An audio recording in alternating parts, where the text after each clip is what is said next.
네, 자, 바로 이어서 해봅시다. 자, 그러니까 이제 의사조력 자살 옹호 논증도 이런 식으로 우리가 완성을 할 수 있다는 것이죠. 그러니까 여러분들이 이 과정을 가만히 보시면은 여기서 제가 앞에서 이야기했던 바로 이런 요소들이 다 등장을 하죠. 예, 그러니까 우리가 가지고 있는 직관이 있고요. 그 다음에 우리가 내리고자 하는 결론. 뭐 예를 들면 도덕적으로 허용 가능하다든지 혹은 허용 가능하지 않다라는 이런 결론이 있는 것이고, 그 다음에 이러한 직관과 뭐 우리의 결론을 서로 조화시켜주는 하나의 논증을 또 제시할 수 있는 것이고요. 그다음에 이 논증을 제시할 때는 우리가 반드시 이런 도덕 원리를 도입을 하죠. 예, 어떤 도덕 원리에 우리가 의존을 해서 이러한 논증을 펼치게 되는 것입니다. 자, 그러면은 거꾸로 한번 보죠. 거꾸로 그러면은 의사조력 자살에 반대하는 논증은 또 어떻게 진행이 될까요? 아까도 이야기했다시피 의사조력 자살에 반대한다고 해서 우리가 꼭 다른 원리에 근거를 하느냐? 그렇지는 않습니다.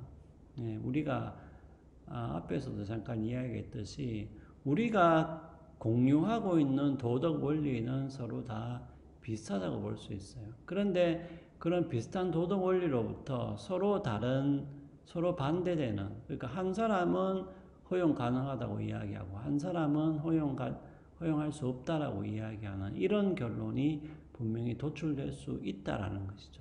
그렇기 때문에 도덕 논쟁이라는 것은 바로 이러한 충돌들을 어떻게 일관되게 설명을 하고 다른 입장을 반박하느냐, 여기에 따라서 도덕 논증의 어떤 뭡니까? 승패가 또 갈리는 것이겠죠.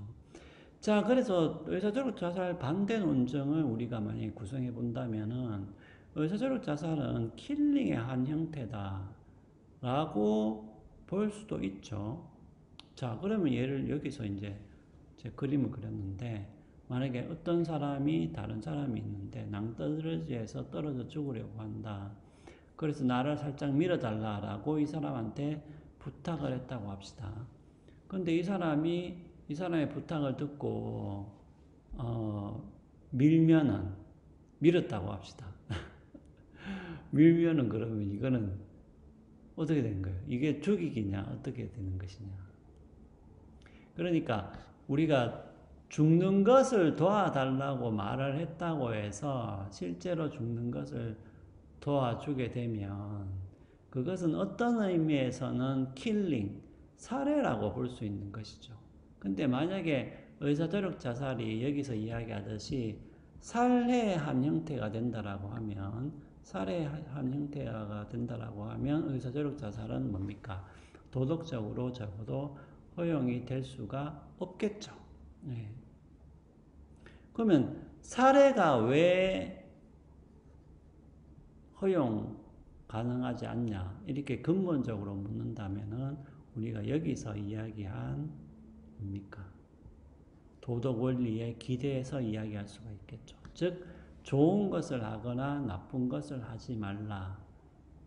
더 구체적으로 말하면 해악을 가하지 말라라는 원리에 따라서 킬링이라는 것은 허용 가능하지 않다라고 우리가 이야기를 할 수가 있는 것이죠. 자, 그 다음에 두 번째는, 여기도 나오죠. 예. 환자를 낭떠러지를 미는 것은 죽음을 의도한 행동이다. 아니, 그러니까, 설사, 밀어달라고 부탁을 한다고 해서 우리가 그 부탁을 들어줄 거냐. 예. 근데 만약에 환자가 좀 나를 낭떠러지로 밀어달라고 해서 밀었다고 했을 때 그것은 어떻게 보면은 죽음을 의도한 행위로 볼 수도 있겠죠. 근데 만약에 그것을 죽음을 의도한 행위로 본다고 한다면은 역시 의사조력 자살은 뭡니까? 허용 가능하지가 않겠죠. 아니, 죽이려는 의도로 하는 행동이 어떻게 허용 가능하겠어요? 그죠? 네, 그러니까. 자, 그러니까 이런 식으로 또 의사조력 자살에 반대하는 논증을 구성해 볼 수도 있습니다. 뭐 여기 이제 좀 잘 나왔는데, 예를 들면은 의사조력 자살을 반대하는 논증에서는 의사조력 자살이 필요가 없다라는 주장도 해요. 왜냐하면 의사조력 자살, 그러니까 우리가 환자에게 해주려는 것은 살해가 아니잖아요. 우리가 의사조력 자살을 한다고 해서 그 사람을 죽이려고 하는 것이 아니듯이 우리가 기본적으로는 고통을 경감하는 것이 목적이지 살해가 목적은 아니다. 그리고 의학이 발달하는 것을 보면 고통을 경감하는 기술, 어떤 진통제 기술은 굉장히 이제 발달이 되어 있기도 하고, 그 다음에 또 심리적 안정을 유지할 수 있는 의료적인 기술도 있다는 것이죠. 그렇기 때문에 환자는 우리가 의사조력 자살을 하지 않더라도, 그러니까 반대하는 사람들 주장은 뭐냐면은 우리가 의사조력 자살을 하지 않더라도 환자는 존엄을 잃지 않고 죽을 수가 있기 때문에 의사조력 자살이 반드시 뭡니까? 필요한 것은 아니다라는 것이죠. 이런 식으로 또 반대 논점을 구성해 볼 수가 있겠습니다. 그리고 이제 또 뭡니까? 의사조력 자살이 개인에게 해를 끼친다라는 주장도 해볼 수가 있어요. 물론 이것은 이제 의사조력 자살에 반대하는 사람들이 하는 이야기겠죠. 그래서 아까도 이야기했다시피 만약에 의사조력 자살이라는 게 죽음을 이야기한다면은 그것은 환자에게 해를 가하는 것이 되기 때문에 이것은 허용될 수 없다. 이렇게 또 말을 할 수가 있고요. 그 다음에 두 번째는 뭐냐면은 의사조력 자살이라는 게 만약에 보편화되었다. 여기서 보편화되었다는 얘기는 대부분의 사람들이 의사조력 자살을 할 수 있다라는 것이죠. 만약에 할 수 있게 된다면은 거꾸로 뭐냐면은 의사 같은 경우에 의사나 혹은 본인이 이제 사망하는 본인이 의사조력 자살을 해야 한다는 압박을 느낄 수가 있다라는 것이죠. 왜냐하면은 모든 사람이 하고 있으니까. 그래서 자기는 이제 하기 싫은데 의사조력 자살을 하기 싫은데 본인의 의사와 반하는 죽음을 죽을 수 있다라는 겁니다. 만약에 의사조력 자살이 허용이 된다면.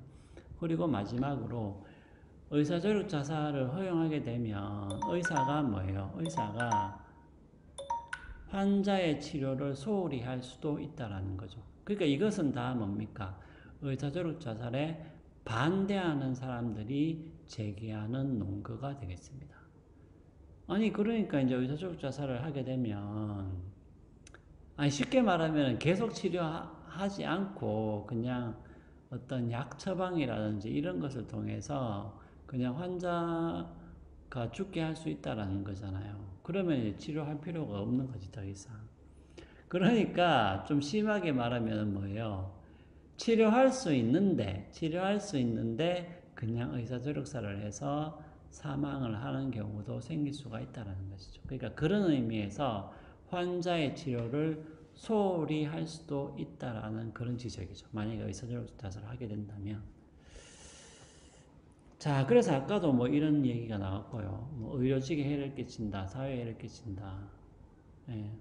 아니, 왜냐하면은 같은 얘기죠. 그러니까 새로운 치료법을 찾을 필요가 없이 그냥 조력 자살을 통해서 그 사람이 결과적으로 사망할 수 있게 만들 수 있기 때문에 굳이 막 힘들여서 치료하려고 하지 않을 수 있다라는 이제 그런 비판이 당연히 있겠죠. 근데 이제 그렇게 되면은 그것은 뭐냐면은 사회의 유익이 아니고 사회에 해를 끼친다라고 이제 보는 것이죠. 의사조력 자살에 반대하는 사람들은. 자, 그러면은, 아까도 이제 요 부분은 아까도 제가 이야기했던 부분입니다. 예. 뭐냐면은, 결국은 우리가 이런 도덕적인 논쟁을 하게 될 때는, 이러한 요소들이 다 등장한다는 것이죠.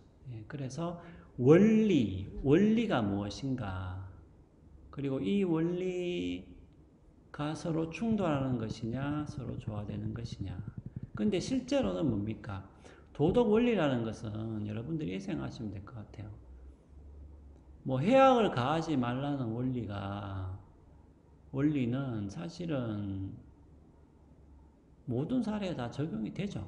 적용이 되기 때문에 우리가 여기서 이제 뭐 예를 들면 의사조력 자살이 도덕적으로 허용된다 혹은 허용될 수 없다 이렇게 서로 입장이 서로 충돌한다 하더라도 이 도덕 원리 자체를 포기할 필요는 없는 것이고요. 없는 것이고 오히려 뭐냐면은 자신이 정한 입장, 즉 도덕적으로 될 수 있다 혹은 허용될 수 없다라는 입장이 얼마나 일관되게 이 도덕 원리들과 잘 부합되는지를 논증을 하면 되는 것이죠. 그러니까 도덕 원리들 중에서 하나를 선택하고 하나를 포기하는 것이 아니고 도덕 원리는 다 인정을 하는데 이것이 내가 가지고 있는 입장과 어떻게 잘 조화될 수 있는지 그것을 바로 논증하는 게 바로 도덕적 논증의 핵심이 될 수 있겠죠. 예.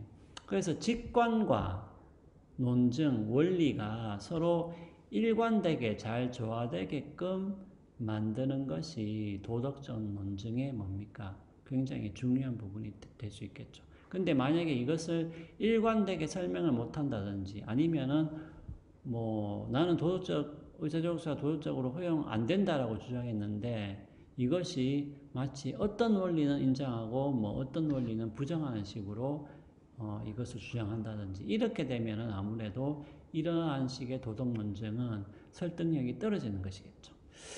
자, 그러면은 일단은 우리가 전체적인 구도, 전체적인 의사조력 자살의 논증 구도는 이런 식으로 짜여져 있다는 것을 조금 간략하게 좀 빠르게 이야기를 드렸습니다.